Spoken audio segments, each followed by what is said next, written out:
चलिए hi guys, hello, अस्सलाम वालेकुम। कैसे हैं आप लोग? कल कहाँ तक के क्लास हुई थी वो उसको बता दीजिए, उसके बाद इंशाल्लाह हम लोग क्लास को देखेंगे। पहले डिस्कस कर लेते हैं कल वाला कुछ जो मोस्ट इम्पोर्टेंट क्वेश्चन जहाँ से बनाए जाते हैं या बनते हैं, उस पर ऑलरेडी हम लोग बात कर लेते हैं। फिर उसके बाद इंशाल्लाह हम लोग आगे चलेंगे। आज का क्लास लेकर के चलेंगे। आज का क्लास बड़ा इंपॉर्टेंट क्लास है। आज का क्लास मिस ना करेंगे। मसनवी सहरुल बयान पढ़ने वाले हैं। मीर हसन से मुताल्लिक बहुत इंपॉर्टेंट यहाँ से क्वेश्चन 2-3 फॉर्म किए ही जाते हैं। मीर हसन से मुताल्लिक क्वेश्चन फॉर्म किए ही जाते हैं, तो इनको आज की क्लास मिस नहीं कीजिएगा।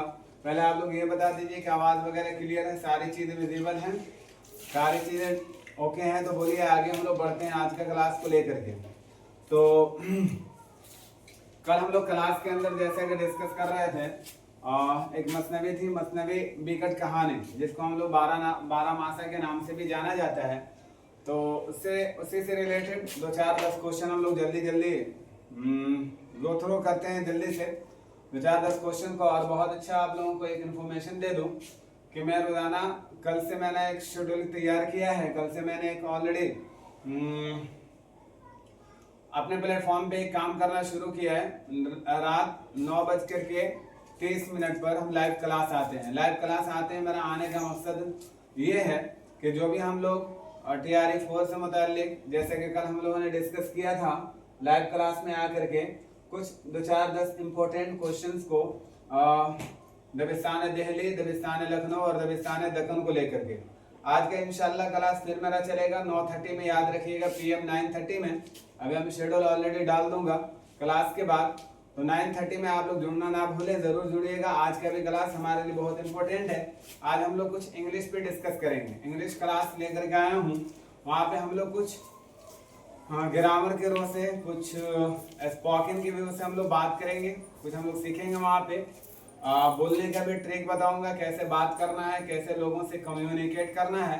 तो वहाँ पे लाइव क्लास आप लोग जुड़ना ना भूलें इंशाल्लाह। मैंने बताया 9:30 9:30 पे रात में आप लोग खाने होने से फारिग होकर के, नमाज वगैरह से फारिग होकर के आप लोग जुड़ने का जरूर जहमत कीजिएगा, ताकि वहाँ से भी आपको हर चीज़। और ऐसा नहीं कि सिर्फ स्पोकन का एक क्लास चलेगा, हर एक दिन एक क्लास। जैसे मैंने इससे पहले कल का क्लास में हम लोगों ने डिस्कस किया था TRE 4 से मुताल्लिक, आज हम लोग इंग्लिश से मुताल्लिक बात करेंगे। और फिर इंशाल्लाह इसके बाद कल का क्लास UGC नेट पर हम लोग बात करने वाले हैं। तो हर दिन एक बदल करके क्लास आएगा। हर दिन लाइव आऊँगा, 20 मिनट 25 मिनट आधा घंटा रहता हूँ। वहाँ पे आकर के डिस्कस कर लिया कीजिए। वहाँ पर आकर के किसी तरह का क्लास से रिलेटेड या किसी तरह का कोई भी क्वेरी रह जाती हो, कोई भी प्रॉब्लम और समस्या आता हो समझने में, तो बहुत अच्छा प्लेटफॉर्म है। वहाँ से आकर के आप कम्युनिकेट कर सकते हैं। बहुत आसान तरीका, वहाँ पे आ जाइएगा। आकर के लाइव क्लास में जो भी आपको बात करनी होगी, जो भी चीज़ आपको समझना होगा, आसानी से आप समझ सकते हैं। तो उसके लिए आपको एक काम करना होगा कि आपके पास नोटिफिकेशन सबसे पहले पहुँच जाए, आपके पास सूचना जैसे ही मैं ऑलरेडी क्लास को शेड्यूल करूँ आपके पास सूचना वैसे ही पहुँच जाए। तो उसके लिए क्या कीजिए कि चैनल को सब्सक्राइब करके रखिए। चैनल सब्सक्राइब करके रखिएगा, तो जैसे ही मैं ऑलरेडी शेड्यूल तैयार करके यूट्यूब पे अपलोड करूंगा, आपके पास फौरन पहुंच जाएगा। 9:30 PM याद रखिएगा, वहाँ पे लाइव क्लास चलेगा। और लाइव क्लास में आने के लिए आपके लिए जरूरी है कि चैनल को सब्सक्राइब करके रखिएगा, तो ही ऑलरेडी लाइव क्लास में आप शामिल हो सकते हैं, कम्युनिकेट कर सकते हैं। शामिल तो हो सकते हैं लेकिन कम्युनिकेट नहीं कर सकते हैं, बात नहीं हो पाएगी आपसे, गुफ्तगू नहीं कर पाइएगा। तो उसके लिए आपको चैनल को सब्सक्राइब करके ही रखना पड़ेगा। चलिए हम लोग देखते हैं कुछ इंपॉर्टेंट चीज़ों को आज हम लोग डिस्कस करते हैं। 12 मासा से मुतालिक, बिकट कहानी से मुतालिक, फिर उसके बाद हम लोग आते हैं इनके ऊपर। मीर हसन, इनको आज बड़ा अच्छे तरीके से हम लोग पढ़ेंगे। इनका हयात और खिदमात पे आज हम लोग फोकस करेंगे। इनके किरदार पे हम लोग फोकस करेंगे। किरदार नहीं बल्कि इनको ये कह सकते हैं हम लोग कि हम लोग इन्होंने ये पे मसनवी में या फिर कसीदे में इनका मतलब किरदार क्या रहा है, उस पर हम लोग बात करने वाले हैं। और फिर उसके बाद इंशाल्लाह कल के क्लास में हम लोग मसनवी सहरुल बयान को मुकम्मल तरीके से देखेंगे। लेकिन आज हम लोग देखते हैं पहले, उससे पहले जहाँ से क्वेश्चन फॉर्म किए जाते हैं, अफजल झंझानवी की बिकट कहानी।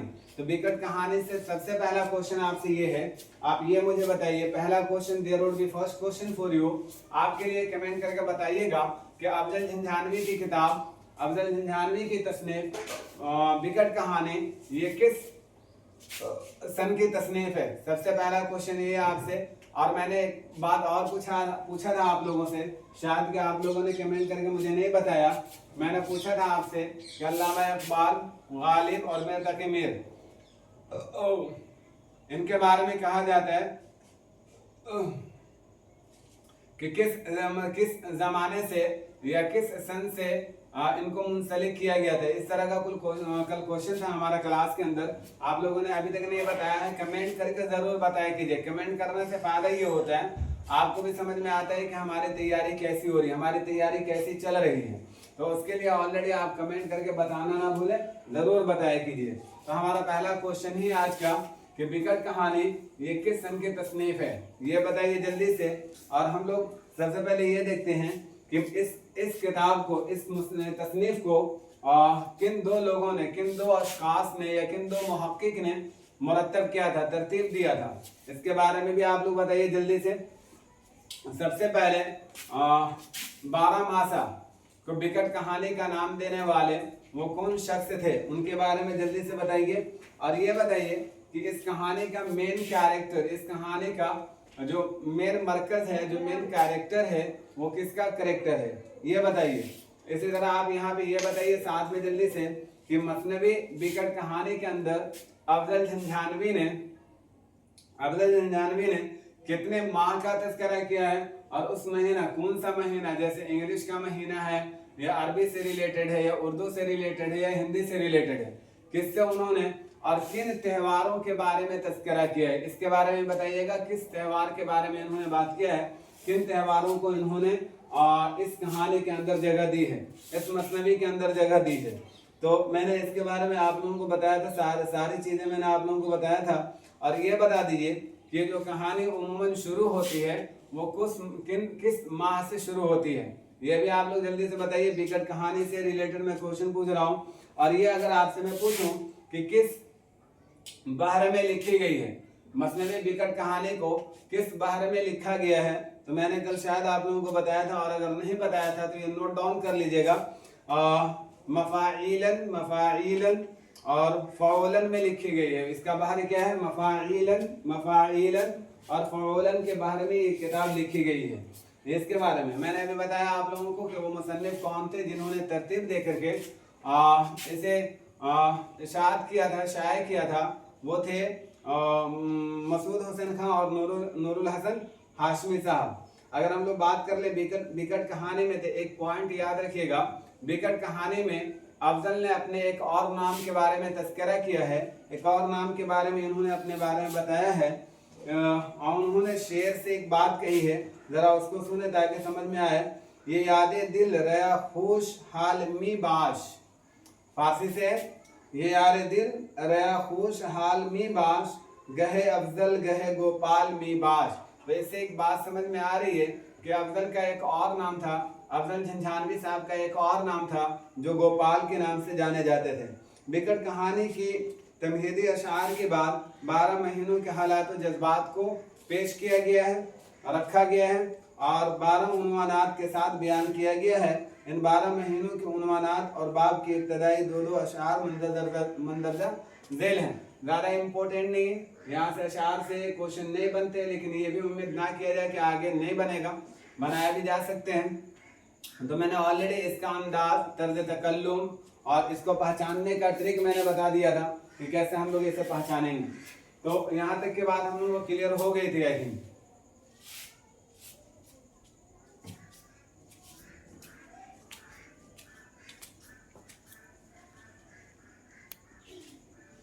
यहाँ तक की बात क्लियर हो गई थी, और अगर क्लियर हो गई है तो चलिए आज के क्लास में हम लोग बात करते हैं यूजीसी नेट जेआरएफ दिसंबर 2025। आज जो हम लोग बात करने वाले हैं मसनवी सहरुल बयान के बारे में।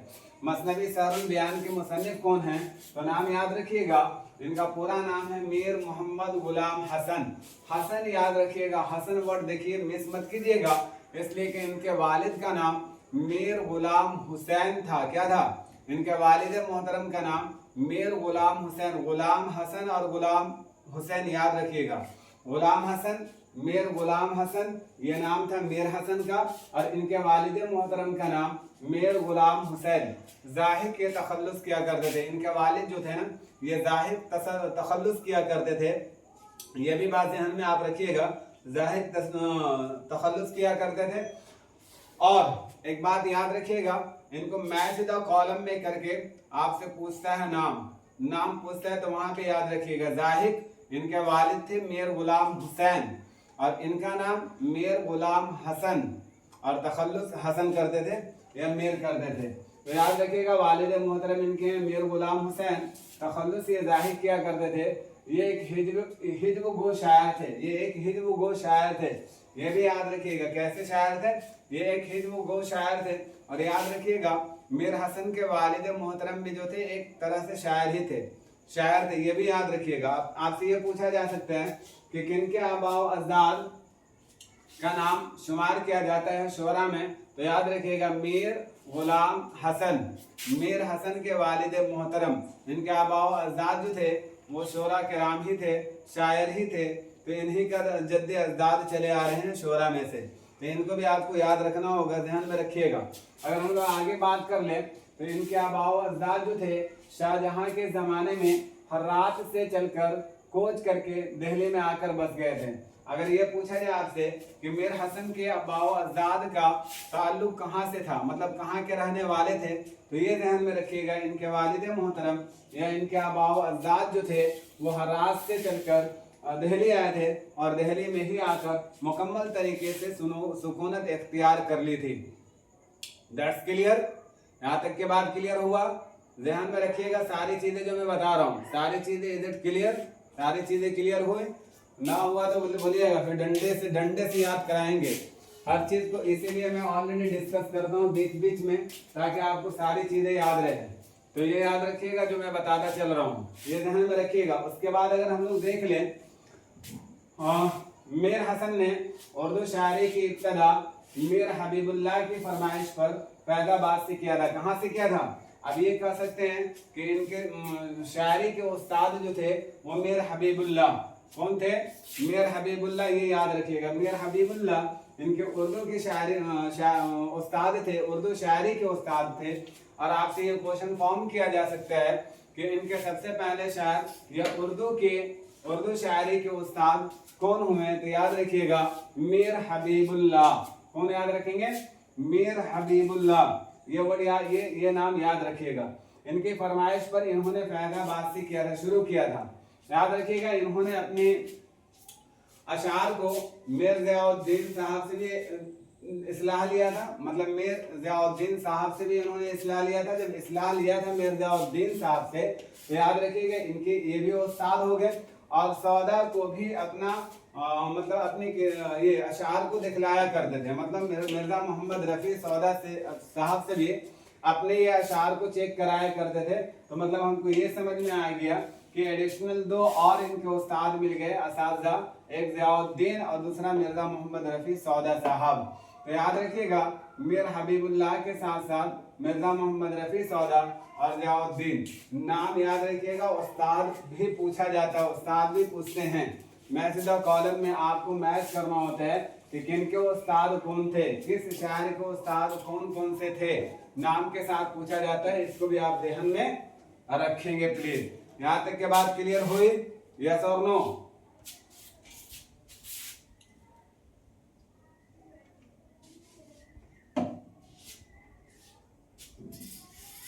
आगे देखते हैं।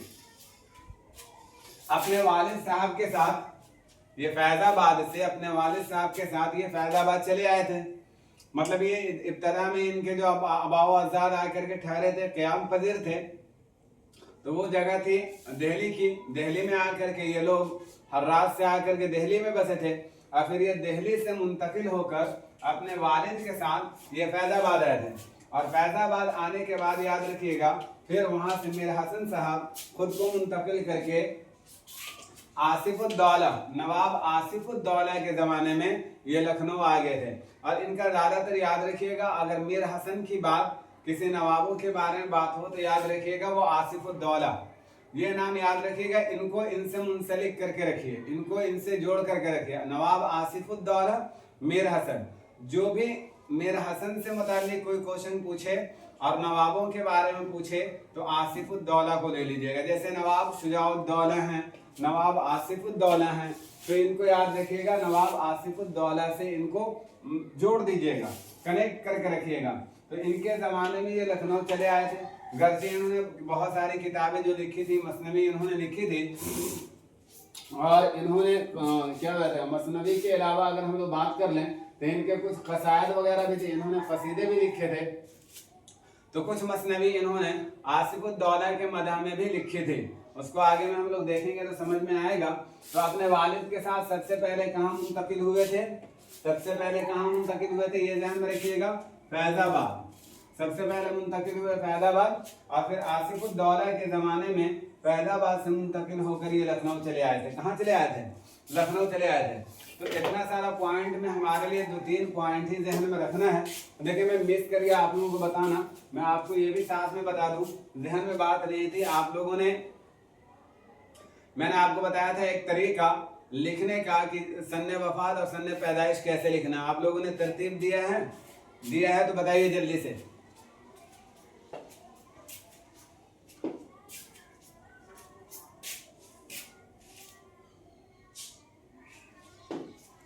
आप लोगों को मैंने पहले बताया था कि सन्ने किताबों का नाम के लिए, अब किताबों के नाम के लिए तो आगे में हम ऑनलाइन लिस्ट बनवाएंगे आपसे, लेकिन मैंने ये बताया था आप लोगों को कि सन्ने वफात, सन्ने पैदाइश और जाए वफात और जाए पैदाइश के लिए एक लिस्ट बनाइएगा। मैंने वो तरीका बताया था, फिर एक बार अभी मैं बताता हूँ, यहाँ पे कंप्लीट होने दीजिए कैसे बनाइएगा। तो देखिए मीर हसन साहब की अगर पैदाइश की हम लोग बात कर लें तो इनकी पैदाइश याद रखिएगा सन 1737 में दिल्ली में हुआ था। कहाँ हुआ था? सन 1737 में ये दिल्ली में पैदा हुए थे, दिल्ली में पैदा हुए थे, और इनकी वफात 1786 में कितना में हुआ था? 1784 में, समझिएगा उसको, 1786 में उर्दू में लिखा हुआ है। 1786 में ये लखनऊ में इनकी वफात हुई थी। ये दोनों याद रखिएगा, बहुत इंपॉर्टेंट पॉइंट है। इनकी वफात 1786 में लखनऊ में हुआ था और इनकी पैदाइश 1737 में दिल्ली में पैदा हुए थे। तो और जाए पैदाइश भी याद रखिएगा, पैदा हुए थे दिल्ली के अंदर और वफात हुई थी इनका लखनऊ के अंदर। ये भी पॉइंट आपको याद रखना है।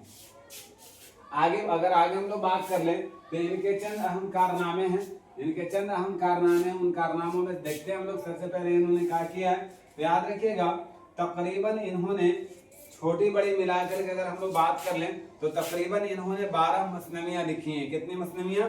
12 मसनवियां इन्होंने लिखी हैं टोटल।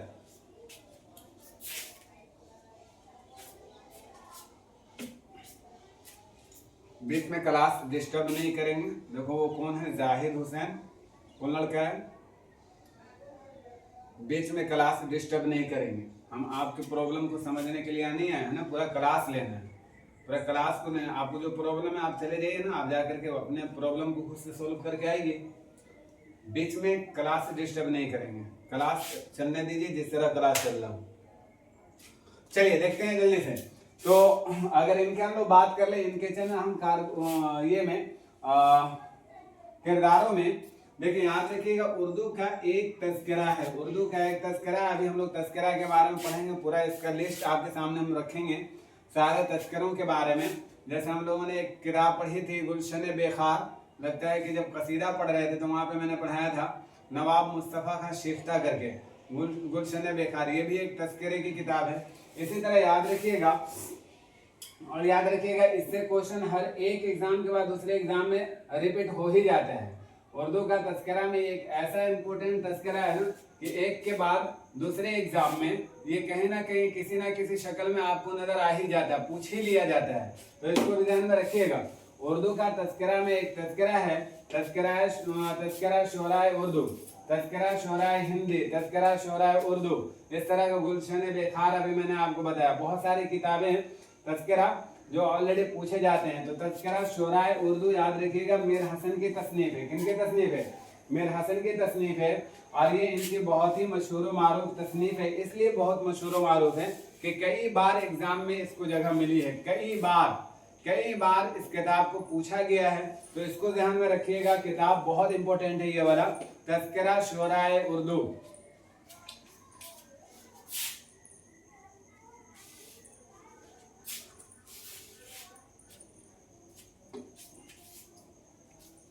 आपसे हम गाहे बगाहे क्वेश्चन पूछते ही रहते हैं बीच में, तो याद रखिएगा, वहां से भी हम पूछ लेंगे आप लोगों से, लेकिन याद रखिएगा, ध्यान में रखिएगा। तज़किरा, ऐसा तज़किरा के बारे में लिखने का दिल है तो लिख लीजिए, अगर ध्यान में रख सकते हैं तो रखिए, वरना जब तज़किरा का पूरा जब हम लिस्ट आपके सामने में रखेंगे तो फिर वहां पे भी हम लोग डिस्कस करेंगे इस चीज को, चिंता नहीं करना है। अगर इनके ये में बात किया जाए तो इन्होंने कुल 7 कसीदे लिखे हैं। इनका मतलब कुल टोटल अगर कसीदों की बात कर लिया जाए तो इन्होंने कुल 7 कसीदे लिखे हैं।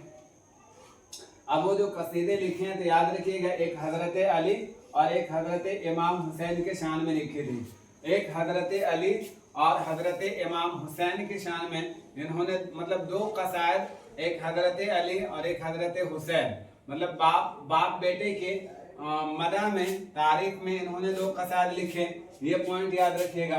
उसके बाद 2 कसायद इनका नवाब आसिफुद्दौला के तवस्सुल से है, मतलब नवाब आसिफुद्दौला के बारे में 2 किताबें इन्होंने लिखी है, 2 कसायद इन्होंने लिखा है। एक कसीदा की अगर हम लोग बात कर लें तो सालारे जंग जवाहर अली खान के ये से लिखे हैं, और एक आफरी अली खान के शान में लिखे हैं। ये नाम सिर्फ हमको ध्यान में रखना है, बाकी क्वेश्चन उतना ज्यादा बनते नहीं है। वो इम्पोर्टेंट क्या है, नवाब आसिफुद्दौला के सिलसिले में इन्होंने जो किताब लिखी है ये बड़ा इम्पोर्टेंट है। हजरत अली और हजरत इमाम हुसैन, इनके बारे में एक एक किताब इन्होंने लिखी है। ये दोनों हमारे लिए बहुत इंपॉर्टेंट हैं, इनको ध्यान में रखिएगा।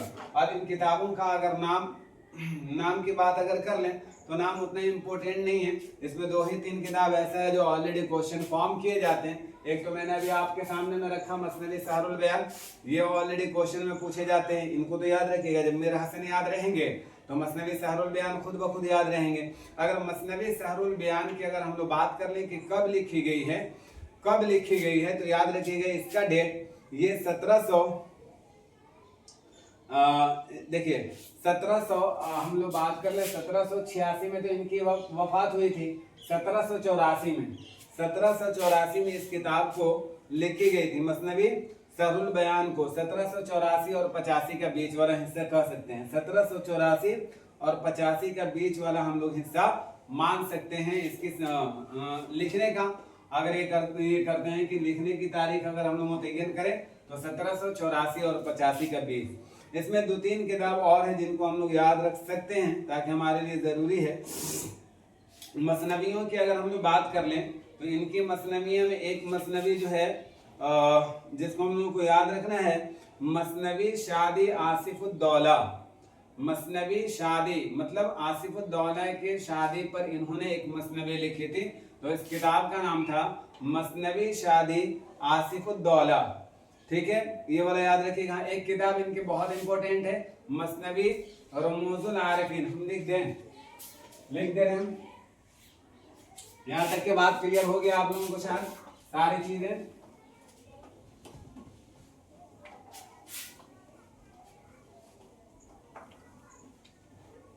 एक तो इनकी किताब हो गई मसनवी सहरुल बयान। अगर हम लोग बात करें मसनवी सहरुल बयान कब लिखी गई थी तो जल्दी से कमेंट करके बताइए। अभी हम बताते हैं आप लोगों को मसनवी सहरुल बयान कब लिखी गई थी, सन 1784 और 85 के बीच में। Please give me a moment.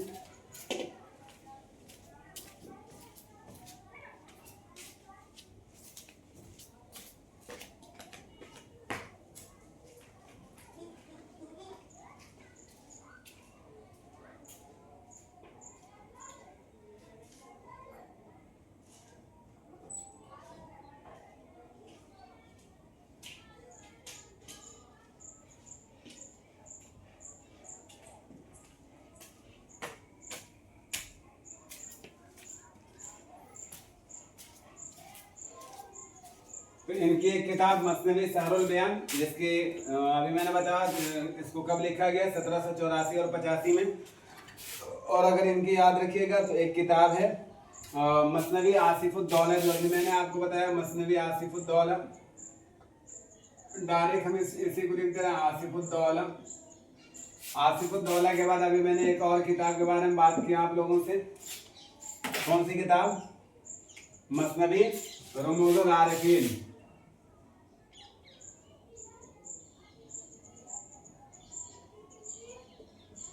Arefin, ये दो किताब ऐसे हैं ना जिनको याद रखिएगा आप लोग, बहुत ज्यादा क्वेश्चन पूछे जाते हैं इनसे। और एक किताब हो गई आपकी मसनवी सहरुल बयान। इन तीनों को याद रखिएगा। 12 मसनवियाँ, ये नंबर खाली याद रखना है, तादाद याद रखना हम लोगों को। 12 मसनवियाँ इनकी थी और कसीदे इनके कुल 7 थे, और 7 कसीदों को हम लोगों ने देख लिया। एक थे हजरत अली और एक हजरत इमाम हुसैन। 2 इन्होंने आसिफुद्दौला के बारे में लिखा, ये भी हम लोगों ने सीख लिया। एक कसीदा की अगर हम लोग बात कर लें तो जवाहर अली खां, और एक किताब इन्होंने आफरी अली खां की तारीफ में लिखी। तो मतलब टोटल मिला जुला करके 6-7 हो जाते हैं, तो 7 याद रखिएगा। ये भी आपसे पूछा जाता है, क्वेश्चन पूछा जाता है आपसे कि सहरुल बयान का माना क्या है। सहरुल बयान का माना क्या है? तो याद रखिएगा सहरुल बयान, बयान का मतलब बयान, और सहर का मतलब होता है जादू। तो सहरुल बयान, बयान का जादू। क्या? बयान का जादू। मीर हसन ने मसनवी सहरुल बयान को सन 1784 आसिफुद्दौला के हाथ में लिखी थी। अभी तो मैंने बताया था, ये पूछा जाएगा कि किसके हाथ में लिखी गई है, तो आसिफुद्दौला के ज़माने में लिखी गई। बात समझ में आ रही है? कमेंट करके यस और नो बताया कीजिए। जो पॉइंटेड बात है उस पर ऑलरेडी रिपीटेशन इसीलिए देता हूँ ताकि आपको याद हो जाए यहीं पे। फिर हम लोग जब दूसरे दिन क्लास लेंगे इसी से मुताल्लिक, जब इसमें हम लोग बहस मुबासा करेंगे तो एकदम दिमाग में बैठ जाएगा। ये सारी की सारी चीज़ें आपकी सहूलत के लिए, ताकि आपको ज़्यादा से ज़्यादा हार्ड वर्किंग ना करना पड़े, ज़्यादा बैठ करके रट्टा नहीं मारना पड़े, इसीलिए क्लास के अंदर सारी चीज़ें बताता हूँ ताकि आपको याद हो जाए मुकम्मल तरीके से। यहाँ तक बात समझ में आ गई तो बोलिए हम लोग आगे चलते हैं, कुछ और चीज़ें इनके बारे में देखते हैं। मसनवी के अगर आखिरी कतात की बात करें, आखिरी कता के मतलब होता है कि 4 मिसरों वाले अशार पर मुनहसिर अशार जो होते हैं ना, उन्हीं को हम लोग कता कहते हैं। तो इसके आखिरी कता की अगर हम बात कर लें तो सुनिए, जबकि माहिर ने ये मसनवी तो महजूज हो फिक्र तारीख की, ये मिसरा पढ़ा वहीं पाकर फरा है इस मसनवी की ये नादिर तरह। एक बात याद रखिएगा, इस मसनवी के तर्ज में अच्छा आते हम लोग आगे तो बात करेंगे वहाँ पे।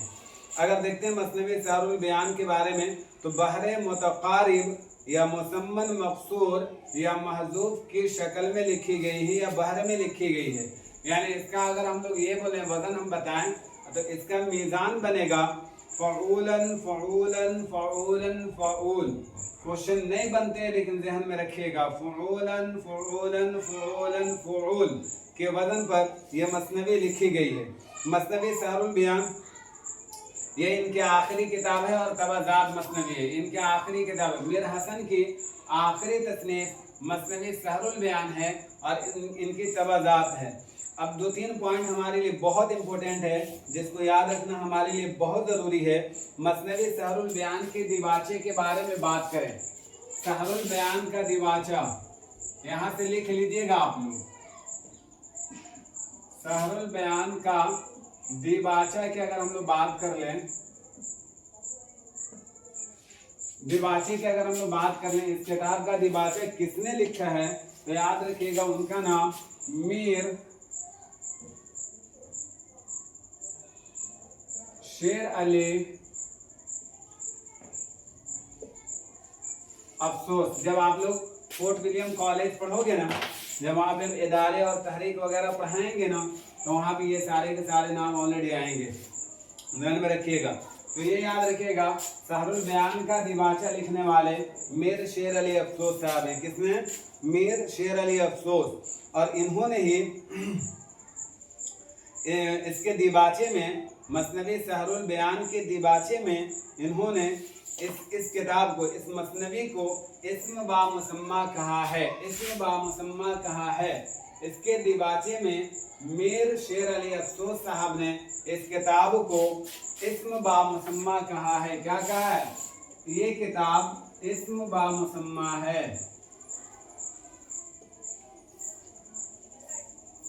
इस्म बा मुसम्मा, ये किताब इस्म बा मुसम्मा है। किसने कहा था? मीर शेर अली अफसोस, मीर शेर अली अफसोस ने कहा था। याद रखिएगा। यहाँ रख दीजिए। हाँ,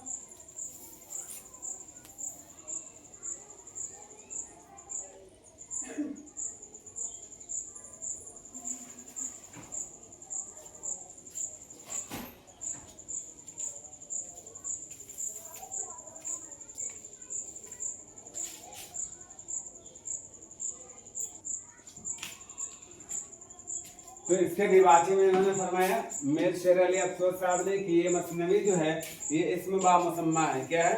इस्म बा मुसम्मा है। अगर हम लोग बात कर लें तो मसनवी सहरुल बयान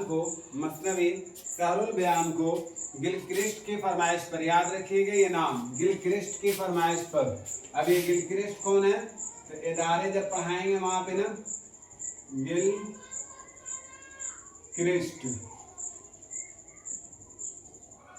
गिलक्रिस्ट के फरमाइश पर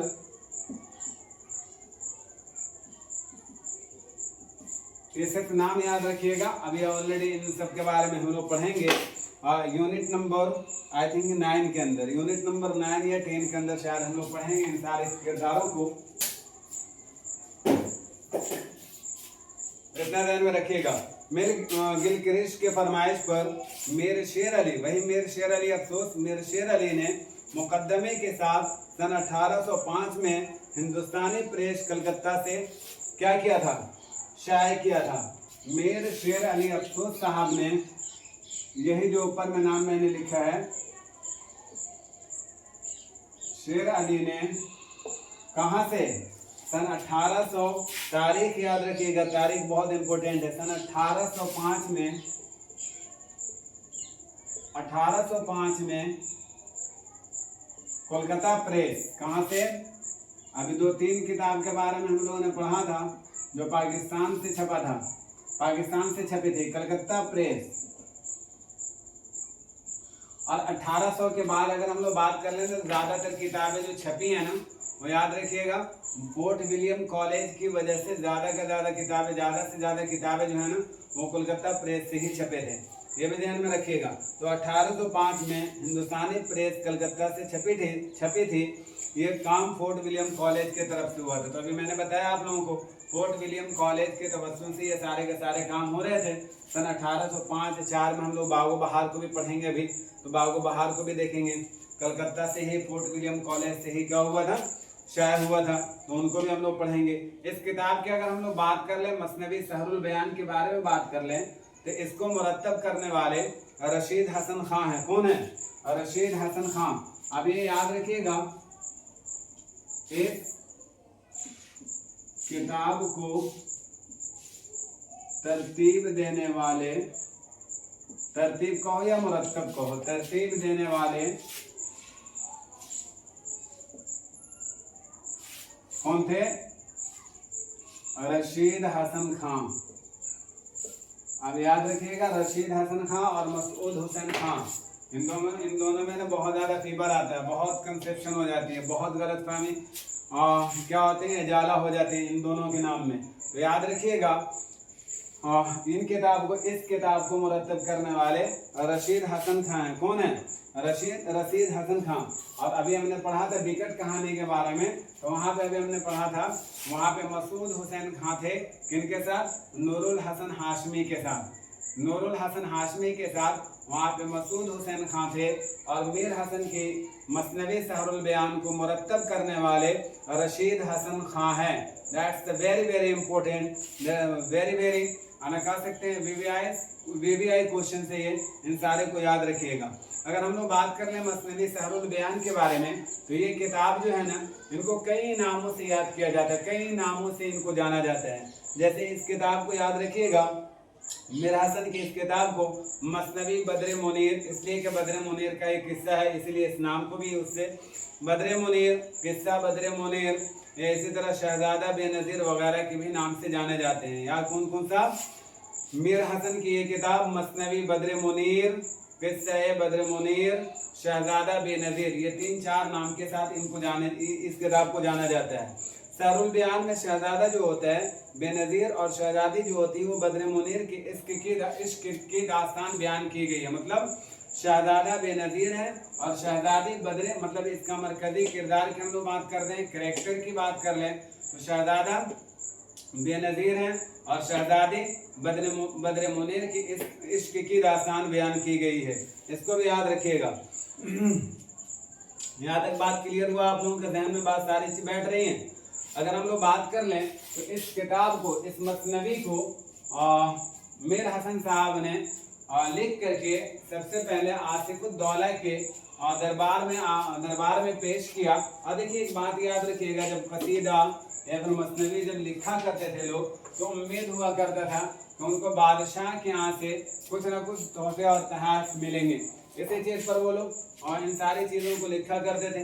तो मीर हसन साहब भी जो किताब लिख करके आसिफुद्दौला के दरबार में पेश किए थे, तो याद रखिएगा जहन में ये भी कुछ उम्मीद बनाए थे कि मुझे भी कुछ हासिल हो जाएगा, लेकिन याद रखिएगा इनको एक दो शाला के अलावा कुछ भी मैसर ना हुआ। एक दो शाला का मतलब क्या होता है? एक दो शाला का मतलब होता है कि बहुत मामूली चीज़ इन्हें मैसर आई, बहुत मामूली चीज़, जितना कि ये तवक्को रखते थे उतना ज़्यादा उनको नहीं मिल पाया। मसनवी सहरुल बयान की अगर हम बात कर लें तो वो शहर की तस्वीर कशी और माशरत की भरपूर अक्कासी करती है। मतलब जिस ज़माने में ये किताब लिखी गई है उस ज़माने की माशरत का भरपूर क्या करती है? अक्कासी करती है। ये भी ध्यान में रखिएगा। अगर बात कर लें तो मसनवी सहरुल बयान के मुताल्लिक अल्ताफ हुसैन हाली साहब ने ये कौल याद रखिएगा भाई, ये कौल याद रखिएगा। कैसे रखिएगा? कल की क्लास में हम पूछेंगे भी आपसे, और इसको एकदम याद रखिएगा आप लोग कि मसनवी सहरुल बयान के बारे में अल्ताफ हुसैन हाली साहब ने फरमाया था कि ये सबसे बेहतरीन मसनवी है। वक़ाल अल्ताफ हुसैन हाली मसनवी सहरुल बयान सबसे अच्छी मसनवी है। किसका है? मुक़द्दमा शेर व शायरी अल्लामा अल्ताफ हुसैन हाली। ये याद बात रखिएगा। ज़माने ने इसकी सहर बयानी पर तमाम शोरा और तज़किरा नवेसियों से महज़र शहादत लिखवाया। वक़ाल मोहम्मद हुसैन आज़ाद। ये दोनों चीज़ याद रखिएगा। मसनवी सहरुल बयान को बेहतरीन मसनवी करार देने वाले या कहने वाले कौन थे? तो अल्ताफ हुसैन हाली। याद रखिएगा, अल्ताफ हुसैन हाली। इनकी किताब है मुक़द्दमा शेर व शायरी, जिसमें इन्होंने बात किया है, ये याद रखिएगा। अगर एक और कौल की हम लोग बात कर लें तो मोहम्मद हुसैन आज़ाद साहब ने सहरुल बयान के मुतालिक लिखा है और उन्होंने कहा है, ऐसी बात कही है कि ज़माने ने इसकी सहर बयानी पर तमाम शोरा और तज़किरा नवेसियों से महज़र शहादत लिखवा लिया इस किताब के बारे में। किस किताब के बारे में? मसनवी सहरुल बयान के बारे में। इसको भी आप लोग लिख लीजिएगा, जो मैं बोल रहा हूँ ना इसको लिख लीजिएगा। मीर हसन सहरुल बयान की अरबी हैसियत मुतय्यन करने में मिर्ज़ा कुतैल की फ़ारसी तारीख का हवाला दिया जाता है। किसका? फ़ारसी किताब मिर्ज़ा कुतैल की फ़ारसी तारीख का हवाला दिया जाता है। अगर हम लोग बात कर लें तो ये एक ऐसी किताब है जिस पर खुद मुसन्निफ को फ़ख्र है, उनको ऑलरेडी नाज है कि इस किताब पर मुझे बहुत ज़्यादा नाज है। मसनवी सहरुल बयान पर खुद मीर हसन साहब को बड़ा नाज था, उनको बड़ा नाज था। गुलज़ार नसीम के खिलाफ अगर बात कर लें, हम लोग मसनवी गुलज़ार नसीम कल की क्लास में इंशाल्लाह पढ़ेंगे, डिस्कस करेंगे। मसनवी गुलज़ार नसीम के बरखिलाफ अगर हम लोग बात कर लें तो सहरुल बयान के अंदर जिज़ियात निगारी ज़्यादा है। जिज़ियात निगारी ज़्यादा क्या है? तो जिज़ियात निगारी क्या होता है? जब मसनवी हम लोग वो गुलज़ार नसीम पढ़ेंगे ना तो वहाँ पे इन दोनों को हम डिस्कस करेंगे तो समझ में आ जाएगी बात। मसनवी सहरुल बयान का दिवाचा मीर शेर अली अफसोस साहब ने लिखा है। मैंने पहले ही आप लोगों को बताया, ये पॉइंट मैंने पहले डिस्कस कर लिया है। मोहम्मद हुसैन आज़ाद साहब का एक और कॉल याद रखिएगा। मोहम्मद हुसैन आज़ाद साहब का एक और कॉल याद रखिएगा इसकी मुनासबत से कि इन्होंने कहा कि सहरुल बयान के लिए इन्होंने कहा था कि इस मसनवी की ज़बान 100 साल के बाद के इंसानों की ज़बान के मुशाबे है। मतलब मसनवी सहरुल बयान की ज़बान 100 साल बाद वाले लोगों की ज़बान है। बाद वाले लोगों की जबान से मुशाबे है। बकौल मोहम्मद हुसैन आजाद, मोहम्मद हुसैन आजाद से 2 कौल हम लोगों को समझ में आ गया। एक कौल क्या हो गया था कि इसकी सहर बयानी पर तमाम शोरा और तज़किरा नवेशियों ने मदहर शहादत लिखवा लिया और 100 साल इंसानों की बात की जबान का मुशाबे है। ये दोनों कौल मोहम्मद हुसैन आजाद का है। अल्ताफ हुसैन हाले ने बोला कि ये मसनवी सबसे अच्छी मसनवी है, सबसे अच्छी मसनवी मसनवी सहरुल बयान है। ये 3 स्टेटमेंट याद रखिएगा। मीर हसन ने सहरुल बयान को हमद बारी से शुरू किया। किससे शुरू किया? हमद बारी से शुरू किया था। और हमद बारी जो है ना, याद रखिएगा, ये मिसरा सिर्फ याद रखिएगा और इसी तर्ज में जितने भी अशार आएंगे तो इनको 2 चीजें याद रखना हम लोगों को। इस तर्ज में अगर मिसरा अगर शेर आपसे पूछ ले तो इसमें एक अल्लामा इकबाल को याद रखिएगा। इनकी किताब है साकी नामा। कौन सी किताब है इनकी? इनकी किताब है साकी नामा। एक मिनट जरा देख लेने दीजिए मुझे, प्लीज वेट अ मोमेंट।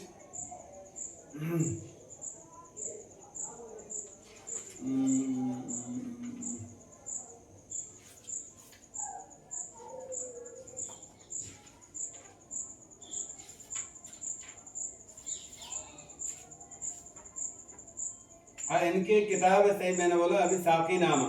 साकी नामा के याद रखिएगा, अंदाज जो है ना हू बहू मसनवी सहरुल बयान, वो भी मसनवी की शक्ल में लिखी गई है साकी नामा को। और ये दोनों का मिसरा अगर जहन में रखिएगा तो क्वेश्चन यहाँ तो बहुत आसानी से हो जाएंगे।